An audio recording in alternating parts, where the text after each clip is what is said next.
Assalamualaikum warahmatullahi wabarakatuh. Selamat datang di tutorial survei tanah dan evaluasi lahan. Saudara-saudara yang saya hormati, Indonesia adalah negara yang memiliki potensi dan keragaman sumber daya lahan yang tinggi. Tingginya keragaman dan potensi sumber daya lahan tersebut harus mampu dikelola dengan baik dan berkelanjutan. Melalui mata kuliah survei tanah dan evaluasi lahan ini, saudara akan mendapatkan pengalaman dan wawasan mengenai pengertian, ruang lingkup, kegunaan, dan pengembangan survei tanah dan evaluasi lahan di bidang pertanian maupun pengelolaan sumber daya lahan dan lingkungan secara berkelanjutan. Selamat belajar, semoga sehat selalu. Wassalamualaikum warahmatullahi wabarakatuh. Saudara-saudara yang saya hormati, untuk memudahkan instruksional dalam pembelajaran tutorial mata kuliah survei tanah dan evaluasi lahan ini, silahkan buka file capaian pembelajaran dan rencana pembelajaran semester. Adapun garis besar capaian pembelajaran dan topik pembelajaran bisa dilihat di RPS yang telah ada di dalam e-learning. Capaian pembelajaran ini yang pertama adalah mendapatkan atau mengetahui gambaran kegiatan tutorial melalui RPS. Yang kedua, mampu melaksanakan tutorial dengan tertib sesuai dengan tata tertib yang berlaku. Yang ketiga, mampu mengingat kembali konsep dasar tanah yang telah didapatkan pada saat menempuh mata kuliah dasar ilmu tanah.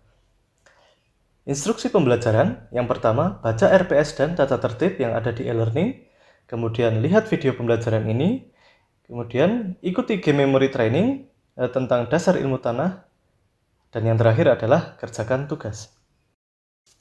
Sumber belajar untuk mata kuliah survei tanah dan evaluasi lahan ini bisa dilihat di stella2010wordpress.com atau di e-learning, atau buku metode inventarisasi sumber daya lahan, kemudian Case to Soil Taxonomy edisi 12.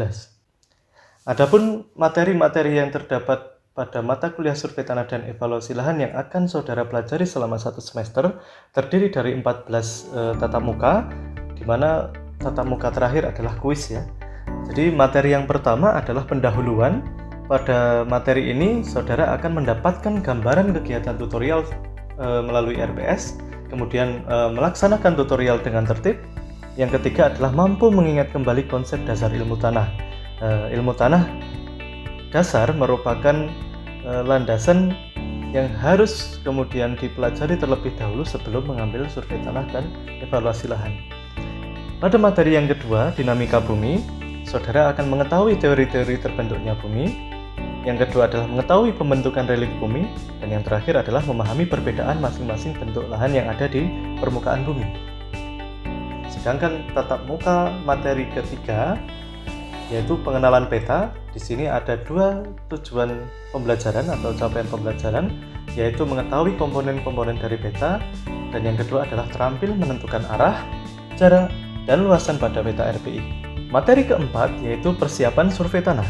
Saudara akan mampu menyusun peta satuan peta lahan beserta titik pengamatannya, kemudian terampil membaca peta dan foto udara dalam kegiatan fieldwork, menganalisis komponen fisiografi lahan, morfologi tanah, serta mengisi formulir pengamatan, dan mampu melakukan klasifikasi tanah di lapangan. Nah, untuk klasifikasi tanah di lapangan ini sebetulnya nanti akan ada materi berikutnya. Materi kelima yaitu penanganan data survei tanah. Saudara akan mampu memanajemen data dalam suatu database dengan baik. Kemudian yang kedua, capaian pembelajarannya adalah mampu melakukan klasifikasi tanah sesuai dengan tahapan yang benar. Untuk materi ke-6, kita akan mulai belajar mengenai tahapan klasifikasi tanah. Namun dalam hal ini kita akan belajar horizon genetik terlebih dahulu agar kita bisa membedakan apa gunanya horizon genetik dan apa gunanya horizon penciri. Pada materi ke-6 ini kita akan belajar tentang horizon genetik terlebih dahulu, di mana capaian pembelajaran yang akan kita capai adalah mampu memberikan simbol horizon dari data morfologi tanah. Yang kedua adalah terampil dalam mengklasifikasikan tanah. Pada tatap muka ke-7, kita akan mempelajari tentang horizon penciri dan klasifikasi tanah. Di sini kita akan mampu memberikan simbol horizon. Sebetulnya di sini kita akan belajar bagaimana caranya mengklasifikasikan epipedon dan endopedon ya. Kemudian terampil dalam mengklasifikasikan tanah. Materi selanjutnya adalah kesimpulan hasil survei. Dalam hal ini kita akan belajar bagaimana menyusun satuan peta tanah. Capaian pembelajaran yang akan kita dapatkan adalah mampu melakukan sharing data dan menyusun satuan peta tanah.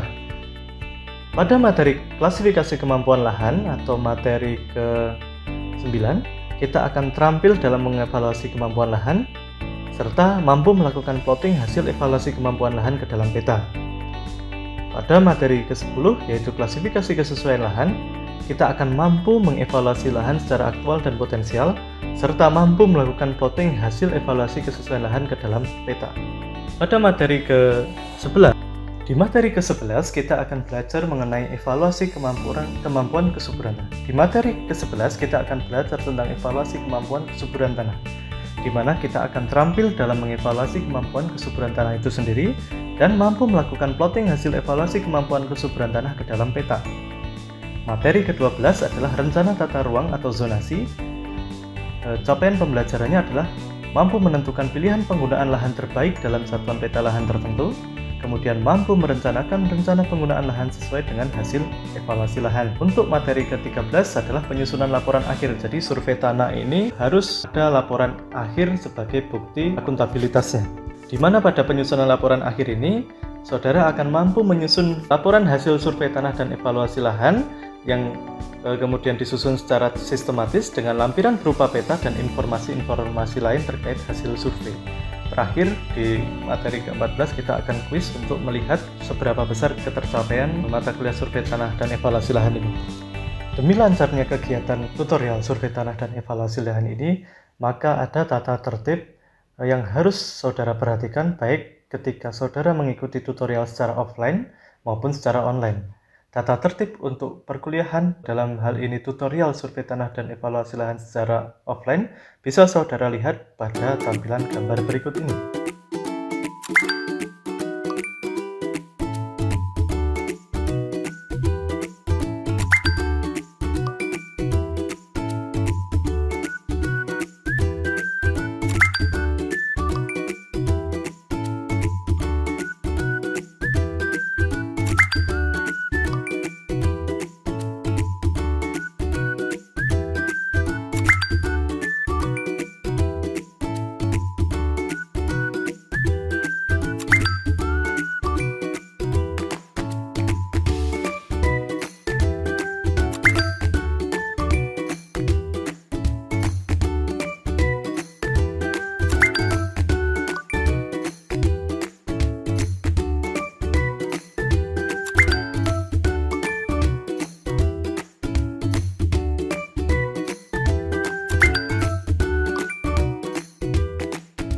Baik, sedangkan untuk tampilan online, ketika saudara melakukan secara daring, maka tata tertib terdiri dari tata tertib yang pertama adalah menggunakan modul dengan bijak dan selalu mencantumkan copyright. Jadi mohon jangan memotong-motong bagian daripada modul digital ini.